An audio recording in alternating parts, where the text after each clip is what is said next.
A callous taxi driver denies a pregnant woman in labor a ride to the hospital, fearing she would ruin his seat by giving birth on the way. What would happen when fate soon brings them together under entirely different circumstances and reveals she is his own grandson's mother? The neon lights on the rain-soaked streets flickered like fireflies as 51-year-old taxi driver Billy fixed his gaze ahead, his foot firm on the gas pedal and hands slick on the steering. Billy had been in the taxi trade for over half his lifetime and could blindly navigate routes and destinations. But his own life had been far from easy. Billy sacrificed his dreams and became a taxi driver at 20 to provide for his wife and their newborn baby. Billy never wanted children so early and constantly blamed his wife for his downfall. His frustration started gnawing at his personal life, and his marriage soon fell apart. Time ticked away, and Billy eventually stopped paying alimony after his son was 18. But the scars of his past kept haunting him all his life. He felt defeated and lonely, and found it very difficult to move on. Billy took on extra shifts to provide for himself, and was so frustrated with his life that he stopped being humane and blamed God for failing him. Just as Billy passed by a store that rainy evening, he saw a woman standing on the roadside, trying to flag down vehicles for a lift. Billy's hand trembled on the steering wheel. He was hungry, exhausted, and wanted to get home quickly to bask in the warmth of the fireplace. But he decided not to forego the chance of making some extra money. So he drove toward the woman and pulled up near her. "Hey, lady," Billy called out to the woman, who seemed distressed and in pain. She looked sick, and Billy could not understand what was wrong with her until his gaze shifted down to her bulging belly. She was heavily pregnant and was crying for help. "Oh, thank God you pulled up, sir," said the woman. "My car broke down. Please, can you help me? I'm in labor and need to get to the hospital." Billy didn't utter a word as he stared at the pregnant woman who kept begging him to come closer to her and help her get in the cab. "The city hospital. It's just a few miles from here, sir. Please help me." "Mom, my water broke," she gasped, clutching her belly tight. Billy calculated the distance in his mind and was not ready to take the risk. The hospital was several miles away, and he feared the woman would give birth in his taxi on the way and soil the seat. "Sorry, lady, I can't take you there," said Billy as he turned the ignition key on to leave. "I just got a new seat cover and can't afford to ruin it." "What?" "Wait, please don't leave me like this. I'm ready to pay you more. I'll even pay for a new seat if something happens on the way. Please, don't go. Please stop. Help me, please," the woman begged. "I'm sorry, lady. I can't do this. I can't get my car seat messy by letting you in." The pregnant woman was shocked. "Are you serious, sir? I'm about to give birth on the road, and you're worried about your car seat? Look, lady, I'm sorry. I would have given you a ride, but this, I can't risk it. You'll have to find another ride or just call the ambulance," replied Billy as he drove past the helpless woman. He sighed heavily as he watched the lady helplessly look around for help and cry in pain. But Billy decided not to turn around and sped away as fast as he could. When he got home, he made himself a warm chicken broth and watched the local news on TV.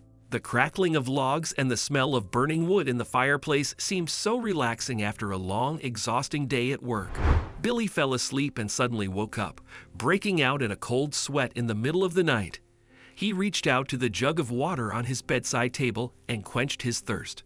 What a terrible dream. "I hope she made it to the hospital," Billy gasped. He had had a nightmare about the pregnant woman he had refused help that evening. Billy tossed and turned all night, but he couldn't sleep peacefully. The thoughts of the helpless pregnant woman haunted him. It kept reminding him what an evil, heartless man he was. Billy sat up in bed, trying to justify that it wasn't his fault and that the woman would have reached the hospital safely. "I'm a taxi driver and I was out on business. I can't afford to get my car seat ruined. Nobody will hire my cab if the seat looks dirty," he told himself. "It was all your fault, Bye-la-la-lie. You shouldn't have left her like that. How do you know that she found help after that? You had a chance to help someone, but you turned your back on them. It's inhuman, really. What if the same thing happens to you someday, His conscience grounded him. No, I wasn't the only one driving down that road. Somebody else could have stopped to help her. I just wanted to take on one last ride for the money. I would have done it without a thought that she wasn't in labor. She told me her water broke, and anything could have happened on the way. The hospital was also far, and it was risky. I've only got this car to feed me. I can't afford to get it ruined. But how could you be so heartless, Billy? What if she was as alone as you? What if she didn't have anybody? What will happen to you when you grow weak and helpless? Who will help you? Billy's conscience started attacking him with questions.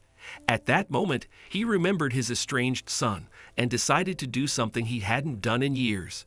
Billy quickly took his cell phone and started looking for his son's profile on social media. He found his son Adam's profile and was drowned in sorrow when he saw how happy his ex-wife and son looked together. There were only photos of Adam and his mother, so Billy rummaged through the profile to know more about his son.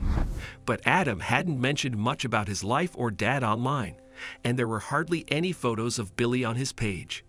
Billy was hurt to the core and decided to message his son and build bridges with him. "Son, this is your dad, Billy. I know this might sound strange, but I want to meet you. There is a lot to talk about. You name the place and time, and I'll be there. Looking forward to meeting you. Love, Dad." The following morning, Billy woke up to a message alert on his phone. Tears of joy gushed from his eyes when he read the words. "Hey, Dad, let's meet next Saturday at my address below. Looking forward to seeing you as well." It rained joy on Billy's heart as the much-awaited Saturday finally arrived. He drove to Adam's home and froze when the door opened. "Son, is that you?" He cried when he saw his son Adam on the other side of the door. "Dad, oh my God, I'm so happy to see you." Adam greeted his father and welcomed him home. "How are you?" "I'm so glad to see you, son," said Billy, extending his son a bouquet of white lilies, his eyes raining tears and hands trembling. "I'm good. Everything's been good by God's grace," Adam added. "Mom has told me quite a lot about you. Gosh, I've only seen you in your wedding pictures. I wanted to reach out to you someday, but Mom, she told me not to, and I just dropped the idea. How are you, Dad?" I really regret not being there for you, Adam," said Billy, his tone low and gloomy. "Look, I know we can't change the past. What I did to you and your mother was wrong. I was so selfish and worried only about my dreams, and I'm not here to justify anything, son. But all I ask for is one chance, just one chance to start fresh." Adam rose from the couch and hugged his father. They had a lot to share and wanted to talk more. Just as they were about to leave for the cafe nearby, a young woman entered the house with a newborn baby cradled in her arms. "You? What are you doing here?" Billy's eyes bulged in shock as he recognized her. She was the same woman he had refused to ride to the hospital a few days ago. "Dad, meet my wife, Kira, and this is our son, your grandson, Adrian. He was born last week." "No, this can't be," Billy gasped, his hands wrapping his mouth. "I've seen her before. I saw her a few days ago on the road. She cried to me for help, but Billy paused and burst into tears. "Dad?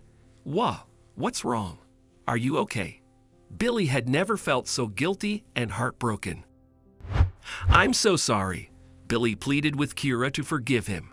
"I shouldn't have done that. I should have taken you to the hospital instead of turning you down in the heavy rain. Oh my God, I am such a cruel grandfather." Kira couldn't believe her eyes when she realized Billy was the same taxi driver who had refused to help her the other day. She couldn't immediately recall him because she was in terrible pain that day and couldn't think of anything else other than getting to the hospital on time. "I was trying my best not to give birth on the street. I was in so much pain. I can never forget that day. It was such a nightmare," revealed Kira. "But you weren't the only one who refused to help me. Almost everybody who passed by me refused to even stop to ask what happened. But then, thank goodness, a kind stranger on a motorcycle stopped to help me. He called an ambulance because my phone battery was dead. I was taken to the hospital on time and gave birth to this healthy baby boy." Adam and Kira let Billy gently take his grandson in his arms and shower the little one with kisses. I'm not a saint myself, but how cruel people are today, he regretted. If I get a chance to change something, I would do it. I would definitely do it. Although Adam and Kira forgave him, Billy was still guilty. Son, what I did was very wrong. I can't face you anymore. I don't deserve to be here. I think it's better I go away. But Adam stopped his father and hugged him. Dad, I know what you did was wrong, but we all make mistakes, so stop being so hard on yourself. I understand you were worried about your car seat getting stained. That could have been anyone's worry, so it's okay, all right? My wife isn't the only one to face such a problem. That gives me an idea. Dad, are you ready to help me with something I'm about to start as part of my new project? Several weeks passed, and Billy found himself busier than ever. Besides his regular work, he started responding to calls from pregnant women needing assistance to get to the hospital. As it turned out, Adam had developed an app to help pregnant women in the city seek assistance getting to the hospital on time at the push of a button. Billy teamed up with his son and agreed to respond to such calls. He even offered free rides to pregnant women hailing his taxi. Over time, Billy grew to love his job even more and was grateful for helping expecting mothers in need of help. And through it all, Adam was there, supporting his father every step of the way. Billy no longer felt lonely, and as time fleeted by, he watched his grandson grow up. Billy finally found the peace and joy he had always sought. He knew he had made a lot of mistakes in the past, but was grateful to his fate for giving him a second chance to make things right. And as this doting grandpa looked back on his life, he knew he had found that one thing he had always been searching for: love.